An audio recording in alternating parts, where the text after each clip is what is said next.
ತಗೋತಾ ಇದ್ದೀವಿ, 80 ತಗೊಳ್ಳೋದು ಹೇಗೆ? 80 ತಗೋತಾ ಇದ್ದೀವಿ, 100 ತಗೊಳ್ಳೋದು ಹೇಗೆ? This is the change. ನೀವೆಲ್ಲರೂ ಒಂದು formula is change, the second formula is clarity, the third formula is positivity. ಅಸತೋಮ ಸದ್ಗಮಯ. ಇದೊಂದು ಧಾರ್ಮಿಕವಾಗೂ ಹೇಳ್ಬೋದು ಅಥವಾ ನಿಮ್ಮ ಸಕ್ಸಸ್ ಫಾರ್ಮುಲಾಗೂ ಹೇಳ್ಬೋದು. ಇದು ಭಾಗ 1. ಎರಡನೇ ಟೆಕ್ನಿಕ್, ನಮ್ಮಲ್ಲಿ ಸರಸ್ವತಿ ಪೂಜೆ ಮಾಡ್ತೀವಿ. ಬೆಳಗ್ಗೆ ಇದ್ರೆ ಫೋಟೋ ಇಟ್ಟು ಪೂಜೆ ಮಾಡ್ತೀವಿ, ದೇವತೆ ಅಂತ ಪೂಜೆ ಮಾಡ್ತೀವಿ. ಒಂದು ಸ್ವಲ್ಪ ಸೈಂಟಿಫಿಕ್ ಆಗಿ ಯೋಚನೆ ಮಾಡಿದ್ರೆ ನಿಮಗಿರೋಂತಹ ಮೆಮೊರಿ, ನೀವು ಏನೋ ಓದಿದಿರಿ, ಏನೋ ಕೇಳಿಸ್ಕೊಂಡಿದ್ದೀರಿ, ಕಣ್ಣಿಂದ ಏನೋ ನೋಡಿದಿರಿ, this goes to the memory chip of the brain. ಇದರಲ್ಲಿ 2 ಭಾಗ ಇದೆ, memory inward, memory outward. Memory inward ಅಂದ್ರೆ ನಾನು ಏನು ಕೇಳಿಸ್ಕೊಂಡ್ರೂ ಕೂಡ ಅದನ್ನ ರೀಪ್ರೊಡ್ಯೂಸ್ ಮಾಡೋಕ್ಕೆ ರೆಡಿ ಇದ್ದೀನಿ. My brain capacity is higher, I will increase my brain capacity every day. Increase ಮಾಡೋದು ಹೇಗೆ ಅಂತ ಲಾಸ್ಟಲ್ಲಿ ಹೇಳ್ತೀನಿ. ಮೆಮೊರಿ ಇನ್ವರ್ಡ್, ಕೇಳಿಸ್ಕೊಂಡಿದ್ದೀನಿ, ನೋಡಿದ್ದೀನಿ, ಒಳಕ್ಕೆ ಹೋಗಿದೆ. ಇದನ್ನ ಬೇಕಾದಾಗ ನಾನು ರಿಕಾಲ್ ಮಾಡೋಕ್ಕೆ ರೆಡಿ ಇದ್ದೀನಿ. I am ready to recall this as and when needed. ಕಾಲೇಜಲ್ಲಿ ಪಾಠ ಮಾಡಿದ್ದಾರೆ, ಎಕ್ಸಾಮಲ್ಲಿ ಬರೀಬೇಕು. ಕೇಳಿಸ್ಕೊಂಡಿದ್ದೀವಿ, ರೀಪ್ರೊಡ್ಯೂಸ್ ಮಾಡಿದ್ದೀವಿ. ಅಂದರೆ ಮೆಮೊರಿ ಇನ್ವರ್ಡ್, ಮೆಮೊರಿ ಔಟ್ವರ್ಡ್. ಇದರ ಎರಡನೇ ಭಾಗ ಅನಲೈಸ್ ಮಾಡೋಕ್ಕೆ ಬರುತ್ತೆ. ನಂಗೆ ಯಾವುದೋ ಪ್ರಶ್ನೆ ಉಲ್ಟಾ ಕೊಟ್ಟಿದ್ದಾರೆ, I am able to analyse. This analysis power is the power of the brain. ನನಗೆ ಡಿಸಿಷನ್ ತಗೊಳ್ಳೋಕ್ಕೆ ಬರುತ್ತೆ. ಅಲ್ಲಿ ಎಲ್ಲೋ ಓದಿದ್ದೀನಿ, ಇಲ್ಲಿ ಬರ್ದಿದ್ದೀನಿ. I am able to decide what to write. This power we call it as memorise, analyse and decide. ಇದನ್ನು ಚಿಕ್ಕದಾಗಿ ಮ್ಯಾಡ್ ಅಂತ ಅಭ್ಯಾಸ ಮಾಡ್ಬೋದು. The power of the brain. ಇದನ್ನು ನಾವು ಸರಸ್ವತಿ ಪೂಜೆ ಅಂತ ಕರಿತೀವಿ. ಎಕ್ಸಾಮ್ ಟೈಮಲ್ಲಿ ನಿಮಗೆ ಈ ಸರಸ್ವತಿ ಪೂಜೆ ಜಾಸ್ತಿ ಆಗಬೇಕು. ಇದಕ್ಕೆ ಇನ್ಪುಟ್ ಏನು? ಬ್ರೈನಿನ ಪವರ್ ಜಾಸ್ತಿ ಆಗಬೇಕಾದ್ರೆ ಇನ್ಪುಟ್ ಏನು ಅಂದರೆ fantastic sunlight, fantastic oxygen. Oxygen ಕೊಟ್ಟರೆ brain power increase by at least 100 times. ನೀವು 4 ಸಲ ಓದೋ ಅವಶ್ಯಕತೆ ಇಲ್ಲ. ಒಂದೇ ಒಂದು ಸಲ ಓದಿದ್ರೆ ಏಕಸಂಧಿಗ್ರಾಹಿ ಅಂತ ಕರೀತಾರೆ. ಅಂದರೆ ಒಂದು ಸಲ ಕೇಳಿಸ್ಕೊಂಡ್ರೆ they are able to reproduce any number of times, any time, even after 40-50 years. ಒಂದೇ ಸಲ ಕೇಳಿಸ್ಕೊಳ್ಳೋದು ಅಂದರೆ the power of the brain is that. ಆ ಪವರನ್ನು ಜಾಸ್ತಿ ಮಾಡಬೇಕಾದ್ರೆ the nature energies like sun, the nature energies like pure air ಸಿಗುತ್ತೆ ನಮಗೆ. ಮಕ್ಕಳೇ, ನೀವು ಈ 2 ಪವರ್ಫುಲ್ ಡಿವೈನ್ ಎನರ್ಜೀಸ್ ಜೊತೆ ಕಲೆಕ್ಟ್ ಆದರೆ ದ ಬ್ರೈನ್ ಪವರ್ ಇನ್ಕ್ರೀಸಸ್. ಎರಡನೇದು, ಸರಸ್ವತಿ ಪೂಜೆ ಆದಮೇಲೆ ಲಕ್ಷ್ಮೀ ಪೂಜೆ. ನಿಮಗೆ ಬೇಕಾಗಿರುವಂಥ ಗ್ಯಾಜೆಟ್ಸ್ ಲೈಕ್ ಬುಕ್ಸ್, ನಿಮಗೆ ಬೇಕಾಗಿರುವಂಥ ಗ್ಯಾಜೆಟ್ಸ್ ಲೈಕ್ ಕಂಪ್ಯೂಟರ್ಸ್, ಇದರ ಬಳಕೆ ಮಾಡೋದು ಹೇಗೆ, ಸ್ಕಿಲ್ ಸೆಟ್ ಬರೋದು ಹೇಗೆ, ಎಷ್ಟು ಅನಲೈಸ್ ಮಾಡಬಹುದು, this power is called Lakshmi ಪೂಜೆ. ನಿಮಗೆ ಬೇಕಾಗಿರುವಂತಹ ಅವಶ್ಯಕತೆ ಇರುವಂತಹ ಪದಾರ್ಥಗಳನ್ನು ಬಳಸೋದು. ಮೂರನೇದು ಪಾರ್ವತಿ ಪೂಜೆ ಅಂತ ಕರಿತೀವಿ. The people who can bring in knowledge to you, the people who can give in materials to you. ಇದನ್ನ ಪಾರ್ವತಿ ಪೂಜೆ ಅಂತ. ಧಾರ್ಮಿಕವಾಗೂ ಮಾಡ್ಬೋದು, ಸೈಂಟಿಫಿಕ್ ಆಗೂ ಮಾಡ್ಬೋದು. Now each one of you here has the power to grow to the extent of a prime minister. ಅತಿ ಎತ್ತರದ ವ್ಯಕ್ತಿತ್ವ ನಮ್ಮ ದೇಶದಲ್ಲಿ ಅಂದರೆ ಒಬ್ಬ ಪ್ರೈಮ್ ಮಿನಿಸ್ಟರ್ ಅಥವಾ president. Each one of you have the capability. 15 ವರ್ಷದ ಮುಂಚೆ ನಮ್ಮ ದೇಶದ ಪ್ರಧಾನಿ ಅವರೊಂದು ಸಾಧಾರಣ ವ್ಯಕ್ತಿತ್ವ ಆಗಿತ್ತು. ಅಸಾಧಾರಣವಾದ ವಿಲ್ ಪವರ್ ಅವರಲ್ಲಿತ್ತು. ನಿಮ್ಮಲ್ಲಿ ಏನು ರೆಡಿ ಆಗಬೇಕಂತಂದ್ರೆ ಇಚ್ಛಾಶಕ್ತಿ, that is will power ready ಆಗಬೇಕು. ಕ್ರಿಯಾಶಕ್ತಿ, ನಾನು 10 ಗಂಟೆಗಳ ಕಾಲ ಓದೋಕ್ಕೆ ರೆಡಿ ಇದ್ದೀನಿ. My brain is ready to accept, my eyes are ready to read. ಕ್ರಿಯಾಶಕ್ತಿ, I am able to analyse all the knowledge in the world. ಏನನ್ನ ಓದ್ತೀನಿ ಅದನ್ನು ಅನಲೈಸ್ ಮಾಡಕ್ಕೆ ರೆಡಿ ಇದ್ದೀನಿ. ದ ನಾಲೆಡ್ಜ್ ಪವರ್, ಇಚ್ಛಾಶಕ್ತಿ, ಕ್ರಿಯಾಶಕ್ತಿ, ಜ್ಞಾನಶಕ್ತಿ ಅಂತ ಹೇಳ್ತೀವಿ. ಸೊ ಈ 3, ಮೊದಲನೇದಾಗಿ ಅಸತೋಮ ಸದ್ಗಮಯ is a formula where you can grow, your brain can grow tremendously at tremendous speed. ಎರಡನೇದು ಮನಸ್ಸಿನ ಶಕ್ತಿ, ಮೆಮೊರಿ, ಅನಲೈಸ್ ಅಂಡ್ ಡಿಸೈಡ್. ಮೂರನೇದು ಇಚ್ಛಾಶಕ್ತಿ, ಕ್ರಿಯಾಶಕ್ತಿ, ಜ್ಞಾನಶಕ್ತಿ. ಮಕ್ಕಳೇ, ಒಂದು ಸಂಕಲ್ಪ ಮಾಡ್ಕೊಳ್ಳಿ, ಯಾರ ಮೇಲೂ ನಾನು ಡಿಪೆಂಡ್ ಆಗಲ್ಲ. ಇದೊಂದು game. You are entering a game. This game is a game of challenge. And this challenge I will win. ನಾನು ಇದನ್ನ ಗೆದ್ದೇ ಗೆಲ್ತೀನಿ. ಪಕ್ಕದವ್ರನ್ನ ಸೋಲ್ಸಿ ಅಲ್ಲ. ಬೇರೆ ಗೇಮ್ಸಲ್ಲಿ ಒಬ್ಬರು ಗೆದ್ರೆ ಒಬ್ಬರು ಸೋಲ್ಬೇಕು. ಈ ಗೇಮಲ್ಲಿ ಎಲ್ಲರೂ ಗೆಲ್ಬೋದು. ಹೇಗೆ ಗೆಲ್ಲಕ್ಕೆ ಸಾಧ್ಯ? ಒಂದು, keeping your body fit, keeping your mind fit, keeping your emotions fit. ನಾನು ಅನಾವಶ್ಯಕವಾದ ಮನೇಲಾಗಲಿ ಹೊರಗಡೆ ಆಗಲಿ ಡಿಸ್ಟರ್ಬ್ ಆಗಲ್ಲ. My focus the next few days, may be 45 days, I will focus on one thing. I will achieve at 100% levels. 99% ಅಲ್ಲ, I will achieve at 100% levels. ಇದನ್ನು achieve ಮಾಡ್ತೀನಿ ಅಂತ ನಿಮ್ಮ ಮನಸ್ಸಲ್ಲಿ ಒಂದೇ ಒಂದು ಸಲ ವಿಲ್ ಪವರ್ ಶುರು ಆದ ಸಂಕಲ್ಪ ಅಂತ ಹೇಳ್ತೀವಿ. ಈ ಸಂಕಲ್ಪ ಶುರು ಆದ ತಕ್ಷಣ ಯು ವಿಲ್ ಡೆಫಿನೆಟ್ಲಿ ವಿನ್.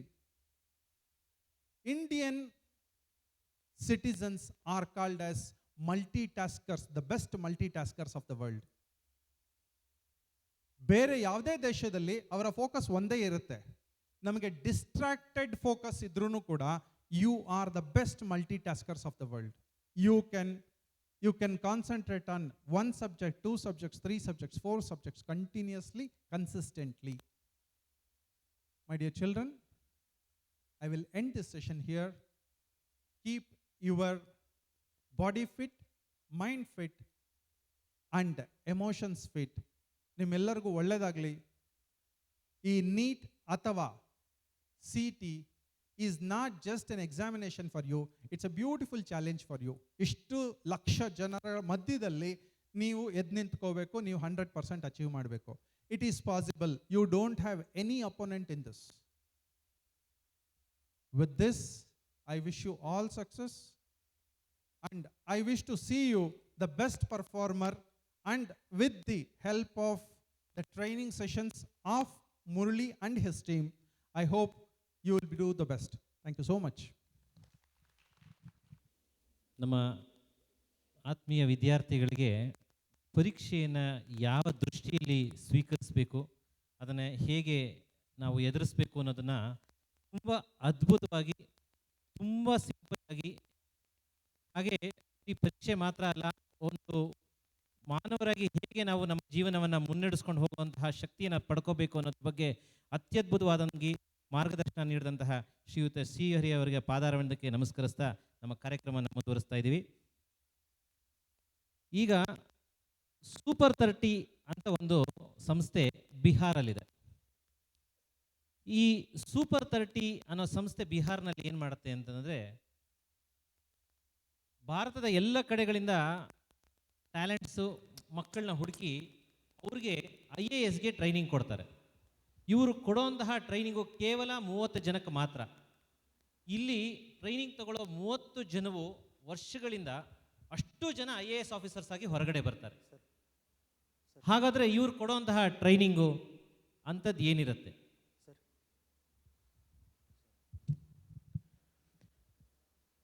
ಈ ಆನಂದ್ ಕುಮಾರ್ ಹತ್ರ ಅಂಥ ಮ್ಯಾಜಿಕ್ ವ್ಯಾಂಡ್ ಏನಿದೆ?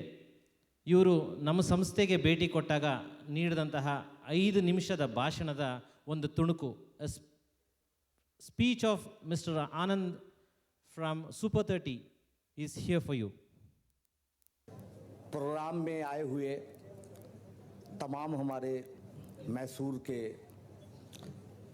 पेरेंट्स, बच्चे, मुरली जी, उनकी वाइफ और अभी नारायण मूर्ति साहब, सभी लोगों को मैं धन्यवाद देना चाहता हूँ, थैंक्स कहना चाहता हूँ, तहे दिल से शुक्रिया अदा करना चाहता हूँ, खासकर मुरली जी को, जिन्होंने करीब 6 महीने से प्रयास करते करते आखिर मुझे यहाँ पर बुलाया और आप लोगों से मिलने का और बातचीत करने का मौका दिया।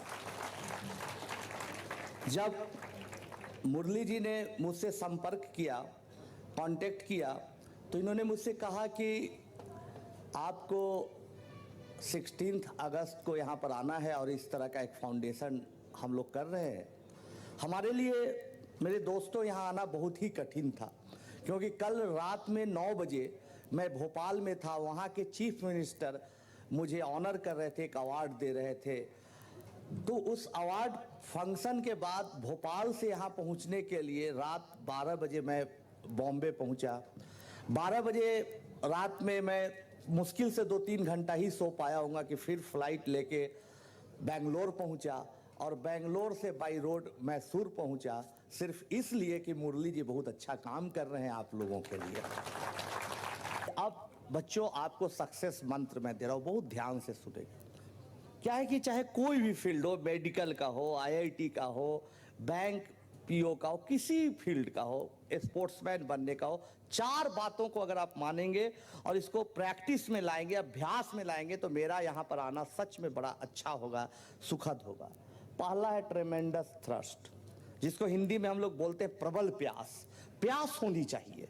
जब भी आप कोई काम करते हो उसके लिए बेचैनी होनी चाहिए, छटपटाहट होनी चाहिए, दिन भर उसी के इर्द गिर्द हमारा दिमाग चलना चाहिए कि ठीक है हम ऐसा कर रहे हैं, बहुत अच्छी बात है हम लोग ऐसा कर रहे हैं कि फिजिक्स का फार्मूला सुबह, दोपहर में केमिस्ट्री का फार्मूला एकदम चलते रहना चाहिए दिमाग में। मैथमेटिक्स जब सुबह हो तब भी फार्मूला और वो कॉन्सेप्ट्स के साथ हम लोग जागे, और जब रात हो तो उसी के ख्याल में सोए।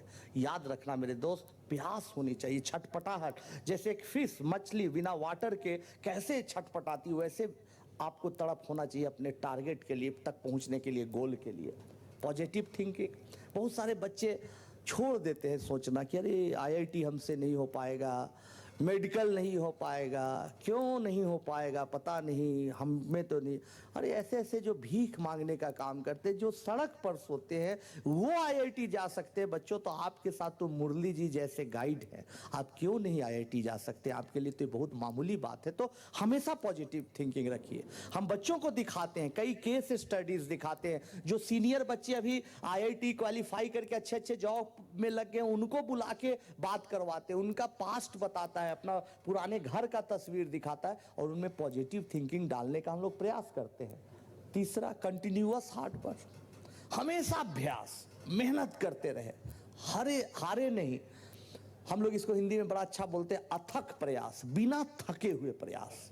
हमारे यहाँ बच्चा पढ़ाने के अलावे 3-4 घंटा हम लोग डेली पढ़ाते हैं, उसके अलावे 12 घंटा 14 घंटा। बोल रहे थे ना मुरली भाई कि बच्चे क्या करते हैं, अपने आप प्रैक्टिस करते हैं, टेस्ट करते हैं, लगे रहते हैं, दिन रात एक करके पढ़ते रहते हैं। हमारा सच बोल रहे ईमानदारी से, जो भी सफलता है, जो भी सक्सेस है, उसमें बच्चों का ज़्यादा योगदान है, उनका क्रेडिट है, मेरा बहुत कम। बहुत मेहनत करते हैं। कोई बच्चा एकदम थक रहा है, बीमार जैसा, फिर भी पढ़ रहा है। हम पूछते बेटा थोड़ा आराम करो, लो 10-20 रुपया, जाओ चाय पी के आ जाओ, घूम के आ जाओ सड़क पर से। नहीं सर, मुझे आपका सपना पूरा करना, अपने मम्मी पापा का सपना पूरा करना है, इसलिए मेहनत करना। और सबसे लास्ट और सबसे इंपॉर्टेंट, पेशेंस। ग्रेट पेशेंस, असीम धैर्य चाहिए बच्चों आप में। बहुत बार बच्चा क्या करता है, कोई प्रॉब्लम बनाया मैथमेटिक्स का, नहीं बना, छोड़ दिया। हम बच्चों को कहते फिर एक बार ट्राई करो, फिर बनाया, फिर थक गया। 2 दिन 4 दिन 5 दिन में वो हार जाता है। हारना मत, मेहनत करते रहना बच्चों। एक दिन ऐसा आएगा कि वो सवाल बनेगा। जितनी मेहनत करते रहे, पेशेंस रखिए। जितनी रात गहरी हो रही है, जितनी रात अंधेरी हो रही है, बच्चों सवेरा उतना ही नजदीक आ रहा है। ये भाव से तुम्हें पढ़ना है। अगर ये चारों मंत्र को आप, इस चारों फार्मूले को जीवन में उतारते हैं तो जरूर चेंज आएगा। हम अपने इतना प्रयोग करके, एक्सपेरिमेंट करके देखा, और चलते चलते मैं मुरली जी का बहुत धन्यवाद दूंगा, इनको थैंक्स कहूंगा कि इन्होंने मुझे मौका दिया। और कर्नाटका में ये चाहते, इन्फोसिस में इतने बड़े पद पर थे, इनका काफ़ी सम्मान है, देश में ही नहीं विदेशों में। जितने बड़े ये पद पर थे, पोजीशन पर थे, चाहते तो कुछ अपना सॉफ्टवेयर का खोलते, बहुत ज़्यादा पैसा कमाते, बहुत ज़्यादा ऐशो आराम से रहते। लेकिन ये इनकी वाइफ आप लोगों के लिए, ऐसे बच्चों के लिए जो अंडर प्रिविलेज तबके से आते हैं, कर रहे हैं, मैं इनको प्रणाम बोलता हूँ, धन्यवाद बोलता हूँ कि इतने अच्छे लोग भी आज दुनिया में हैं। मैं उम्मीद करता हूं कि फिर ये 1-2 साल बाद ऐसा फंक्शन करे, उस दिन सच में ये स्टेज भरा हुआ रहे। सक्सेसफुल आईआईटीएन बच्चों से मैं जरूर आऊंगा उस प्रोग्राम में। आज मैं मुरली जी से वादा करता हूं। और चलते चलते एक मंत्र दे रहा हूं, याद रखना कि पेशेंस के साथ मेहनत करोगे, सफलता मिलेगी। हमेशा याद रखना कि बुझी हुई समा फिर से जल सकती है, बुझी हुई समा फिर से जल सकती है। बच्चों, भयंकर से भयंकर तूफान हो, कश्ती निकल सकती है। बुझी हुई समा फिर से जल सकती है, भयंकर से भयंकर तूफान हो, कश्ती निकल सकती है। कभी हिम्मत न हार, कभी हिम्मत न हार और मेहनत कर, तुम्हारी भी तकदीर जरूर बदल सकती है। जय भारत, जय हिंद, नमस्कार। small glimpse of whatever he said. He said you should have the thirst for knowledge. ಜ್ಞಾನವನ್ನು ಪಡಿಬೇಕು, ಜ್ಞಾನಾರ್ಜನೆಯನ್ನು ಮಾಡಬೇಕು, ಅಷ್ಟು ವಿಷಯ ನನ್ನ ಮನಸ್ಸಿಗೆ ಹೋಗಬೇಕು. ನಾನು, ನನ್ನ ಸಮಾಜ, ನನ್ನ ಪ್ರಪಂಚ, ನನ್ನ ಸುತ್ತಮುತ್ತಲಿನ ಪರಿಸರ, ಇದರಲ್ಲಿ ಏನಿದೆ, ಯಾಕೆ ಹೀಗಿದೆ, ಪ್ರತಿಯೊಂದು why it happens, what, where, how, ಈ ಒಂದು ದಾಹ ಮನಸ್ಸಿಗೆ ಯಾವಾಗಲೂ ಸದಾಕಾಲ ಇರಬೇಕು. ಹೆಚ್ಚು ಜ್ಞಾನವನ್ನು ನಾನು ಅರ್ಜಿಸಬೇಕು. ನ್ಯೂಸ್ ಪೇಪರ್ ಓದಬೇಕು, ಟಿ ವಿ ಕೇಳಬೇಕು, ಏನು ನಡೀತಿದೆ ಸುತ್ತಲೂ ಅನ್ನೋದನ್ನು ಆ ಒಂದು ಬಯಕೆ ನಿಮ್ಮಲ್ಲಿ ಇದ್ದಾಗ ಹೆಚ್ಚಿನ ಜ್ಞಾನ ನಿರಾಯಾಸವಾಗಿ ಮನಸ್ಸಿನ ಒಳಗಡೆ ಹೋಗುತ್ತೆ. ಅಂತಹ ಒಂದು ಜ್ಞಾನವನ್ನು ನೀವು ಪಡ್ಕೋಬೇಕು. ಮತ್ತು ಪಾಸಿಟಿವ್ ಥಿಂಕಿಂಗ್ ಬಗ್ಗೆ ಹೇಳ್ತಾರೆ. ಅಂದರೆ ನನ್ನ ಕೈಲಾಗಲ್ಲ, ಅಯ್ಯೋ ಅಷ್ಟೆಲ್ಲ ಮಾಡಬೇಕಾ, ಇದೆಲ್ಲ ಅಯ್ಯೋ ಆಗಲ್ಲಪ್ಪ ನನ್ನ ಕೈಲಿ, ಅವ್ರು ಮಾಡಲಿ, ಅದು ಅವ್ರ ಮನೇಲಿ ಹಾಗಿದೆ ಪರಿಸ್ಥಿತಿ, ಇದು ನಾನು, ನನ್ನ ಮನೇಲಿ ಪರಿಸ್ಥಿತಿ ಹೀಗಿದೆ, ಅದು ಅವನು, ಇದು ನಾನು, ಅವ್ನು ಮಾಡ್ತಾನೆ, ನಾನು ಯಾಕೆ ಮಾಡೋಕ್ಕಾಗತ್ತೆ ಅಂತ. ಇಂತಹ ಒಂದು ಆ್ಯಟಿಟ್ಯೂಡ್ ಇಟ್ಕೋಬೇಡಿ. ಏನನ್ನಾದರೂ ಮಾಡಬೇಕು ಅಂತಂದರೆ yes I can do it, I will do it ಅನ್ನೋ ಒಂದು ಮನೋಭಾವದಿಂದ ಹೋಗಿ ಆ ಒಂದು ಪಾಸಿಟಿವ್ ಮೈಂಡ್ಸೆಟ್ ನೀವು ಇಟ್ಕೊಳ್ಬೇಕು. ಆಮೇಲೆ ಕಂಟಿನ್ಯೂಯಸ್ ಹಾರ್ಡ್ ವರ್ಕ್. ಇದನ್ನು ನಾನು ಕೆಲಸನ ನಾನು ಮಾಡಬೇಕು, ಇದನ್ನು ನಾನು ಮಾಡಿ ಮುಗಿಸ್ಬೇಕು ಅನ್ನುವಾಗ ಆ ಛಲ ನಮಗಿರಬೇಕು. ಅಟ್ ಎನಿ ಕಾಸ್ಟ್, ಸೋತ್ರೂ ಪರವಾಗಿಲ್ಲ, ನಾನು ಆದರೂ ಮತ್ತೆ ನನ್ನ ಪ್ರಯತ್ನವನ್ನು ನಾನು ಮುಂದುವರಿಸ್ತಾ ಹೋಗ್ತೀನಿ ಅಂತ ಹೇಳಿ ಆ ಒಂದು ಮನೋಭಾವ ನಮ್ಮಲ್ಲಿ ಇದ್ದರೆ ನಾವು ಮಾಡ್ಬೋದು. ಮತ್ತು ತಾಳ್ಮೆ ಅನ್ನೋದು ಇರಬೇಕು. ಸಕ್ಸಸ್ ಅನ್ನೋದು ತಕ್ಷಣಕ್ಕೆ ಬರುವಂಥದ್ದಲ್ಲ, ಆದರೆ ಒಂದು ಸತಿ ಅದು ಬಂದರೆ ನಿಲ್ಲೋದಿಲ್ಲ. ಆ ವಿಶ್ವಾಸ ನಮಗಿದ್ದರೆ ನಾವು ಏನನ್ನು ಬೇಕಾದರೂ ಸಾಧಿಸ್ಬೋದು ಅನ್ನೋ ಒಂದು ಸಂದೇಶವನ್ನು ನಮಗೆ ಸೂಪರ್ 30ಯ ಶ್ರೀಯುತ ಆನಂದ್ ಕುಮಾರ್ ಅವರು ಹೇಳಿದ್ರು. ಬಹುಶಃ ಅವರ ಭಾಷಣವನ್ನು ಕೇಳಿದ ಮೇಲೆ ನಿಮಗೆ ಹೆಚ್ಚಿನ ಸ್ಫೂರ್ತಿ, ಹೆಚ್ಚಿನ ಆಸೆ ಮತ್ತು ಹೆಚ್ಚಿನ ಪಾಸಿಟಿವ್ ಥಿಂಕಿಂಗ್ ನಿಮ್ಮ ಮನಸ್ಸಿಗೆ ಬಂದಿದೆ ಅಂತ ಹೇಳಿ ನಾನು ನಂಬಿದ್ದೀನಿ. ಈಗ ನಮಗೆ ಡಾಕ್ಟರ್ ದಿಲೀಪ್ ನಾರಾಯಣ ಹೃದಯಾಲಯದವರು, ಇವರು ನಮಗೆ ನೀಟ್ ಪರೀಕ್ಷೆಯನ್ನು ನಾವು ಯಾವ ರೀತಿ ಎದುರಿಸಬೇಕು ಅನ್ನೋದ್ರ ಬಗ್ಗೆ ಕೆಲವೊಂದು ಮಾಹಿತಿಗಳನ್ನು ಕೊಡ್ತಾ ಇದ್ದಾರೆ. ದಯವಿಟ್ಟು ಆಗಮಿಸಬೇಕು ಶ್ರೀಯುತ ದಿಲೀಪ್, ನಾರಾಯಣ ಹೃದಯಾಲಯದ ವೈದ್ಯರು. Respected dignitaries on the dais and my dear students, thanks to Murli sir for giving me this opportunity. Let me be informal, like NEET exam, coaching, these are all told by your lecturers who are definitely better than me in like telling all those things, technical things. But let me tell you my experience, and let me tell you a few points which already Srihari sir has told, like ನೀವು whether how to improve your memory, those are all definitely very scientific. What he has told is definitely very scientific, that helps you in developing your memory skills. What add-on I would be telling, I'll keep it at the end of my session. I'll just take 10 minutes of yours.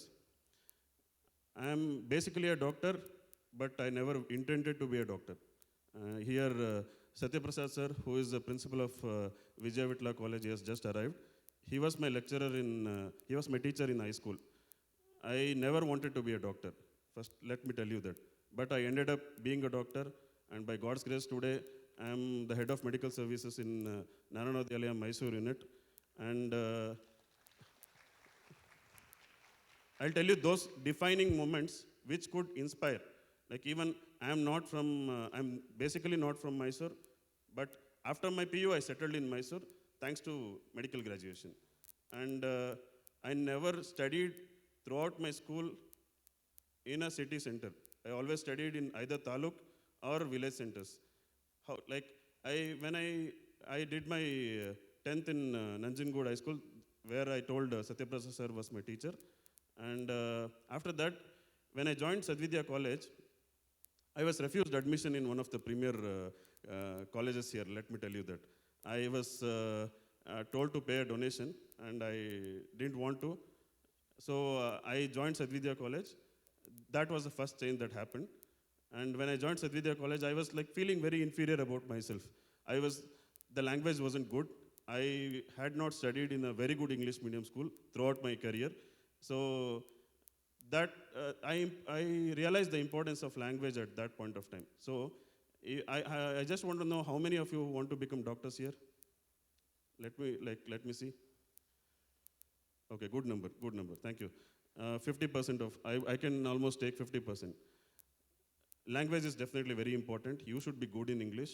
Why? Because medical education in India is imparted in English medium, whether you like it or not. So you have to be good in language. The first inferior feeling what I had when I came to Sadvidya College was that. So through some courses, through some extensive reading, I first learned the importance of language. Why I'm telling you language is very important is because you take any word in biology, you can understand it just by splitting the words. I can give you example of photosynthesis. Photo means light, synthesis means production. So something which is produced by light, right? You can take any, say for example, even in when it comes to human physiology also, I hope you have studied a bit of it. So any medical word for that matter is definitely like cardiac disease, cardiac like means heart, something related to heart.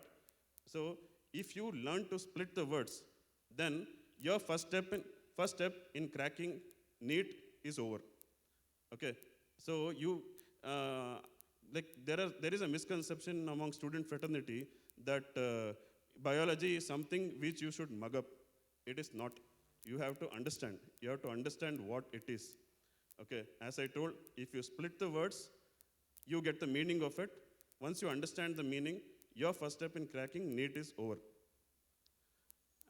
To add on what Shreyari sir told, like improving memory skills, those things, yeah, fine. You have to be very calm and composed when you attend the exams. That is very important.